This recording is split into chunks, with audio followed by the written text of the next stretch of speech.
সেদিন শিক্ষামন্ত্রীর পদত্যাগের আন্দোলনে একজন বিএনপি নেতা বলেছিল, এরা অসুস্থ, নেশাখোর, টিকটকার।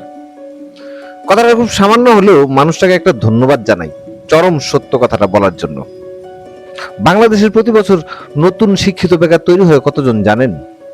বলে দিচ্ছি, বাংলাদেশের প্রতি বছরে 1.5 থেকে 2 লাখ নতুন শিক্ষিত তরুণ শ্রমবাজারে যোগ দেন। চাহিদার তুলনায় পর্যাপ্ত কর্মসংস্থান না থাকায় 1 লাখ থেকে 50,000-এর বেশি উচ্চশিক্ষিত বেকার যুক্ত হচ্ছে বেকারের খাতায়।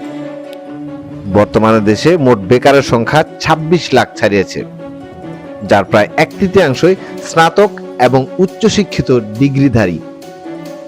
আসেন এবার মূল ফাজলামতে আসি। এই প্রত্যেকটা বেকার এক একজন পরিবারের স্বপ্ন। ছেলে আমার উচ্চশিক্ষিত হবে, মানুষের মতো মানুষ হবে। না, এটা আজকাল কেউ বলে না, বলে টাকা কামাইতে পারলেই হবে।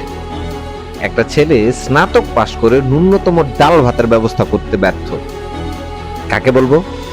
রাষ্ট্র নাকি বাবা মা? কে দায়ী? আপনারা দুই পক্ষ সমানভাবে দায়ী। সবচেয়ে বেশি দায়ী বাবা মা। এমনি বলিনি, প্রমাণ আছে। আপনারা এটা শিওর জানেন যে এই দেশে মেধাভিত্তিক শিক্ষা ব্যবস্থা নাই। মুখস্থ কিছু পুরনো বুলি পড়িয়ে চাকর বাকর তৈরির একটা সিস্টেম নাকি এদেশের মানুষের একমাত্র শিক্ষা ব্যবস্থা। হাজার হাজার না, লাখ লাখ টাকা খরচ করে উচ্চশিক্ষিত হয়ে যে দেশে 2 বেলা ভাতের নিশ্চয়তা নেই, জেনে শুনে আপনারা আমাদের মেধা আর সময়, আপনাদের টাকা আর স্বপ্ন বিনিয়োগ করলেন। কোনটা জানেন না আপনারা? ঘুষ ছাড়া চাকরি হয় না তা জানেন না, নাকি এই দেশের সিস্টেম বুঝেন না? সেদিন 28 বছর বয়সী এক শিক্ষিত বেকার আত্মহত্যা করেছে পরিবারের চাপে। তুমি বেকার, তোমার চাকরি নাই, তোমাকে নিয়ে যত স্বপ্ন ছিল সব বেকার, তুমি অকর্মা।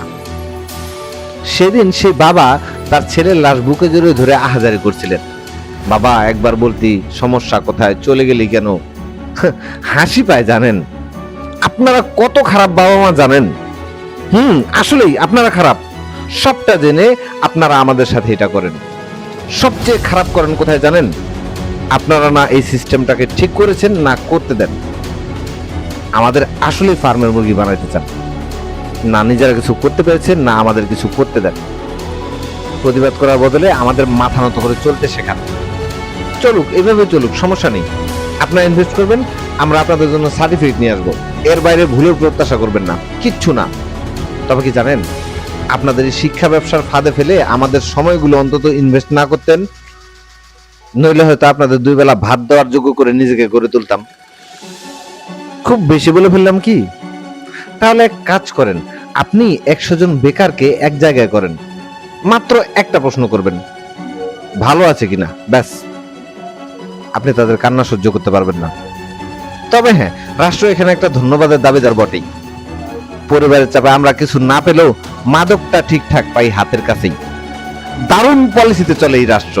আমাকে জন্ম দিতে হাসপাতালে চিকিৎসার নামে ব্যবসা, আমাকে শিক্ষিত করতে শিক্ষার নামে অপশিক্ষার ব্যবসা, আমাকে ঋণগ্রস্ত করে সুদের ব্যবসা, আমাকে ধ্বংস করতে নেশার ব্যবসা, সবটাই আমার মূর্খ দল নেতার রাষ্ট্র করে। আর আমরা সবটা জেনে শুনে প্রতি বছর টিকটকার হতে, নেশাখোর হতে তৈরি করব নিজেদের। কারণ আমি শান্তিপ্রিয় সুনাগরিক।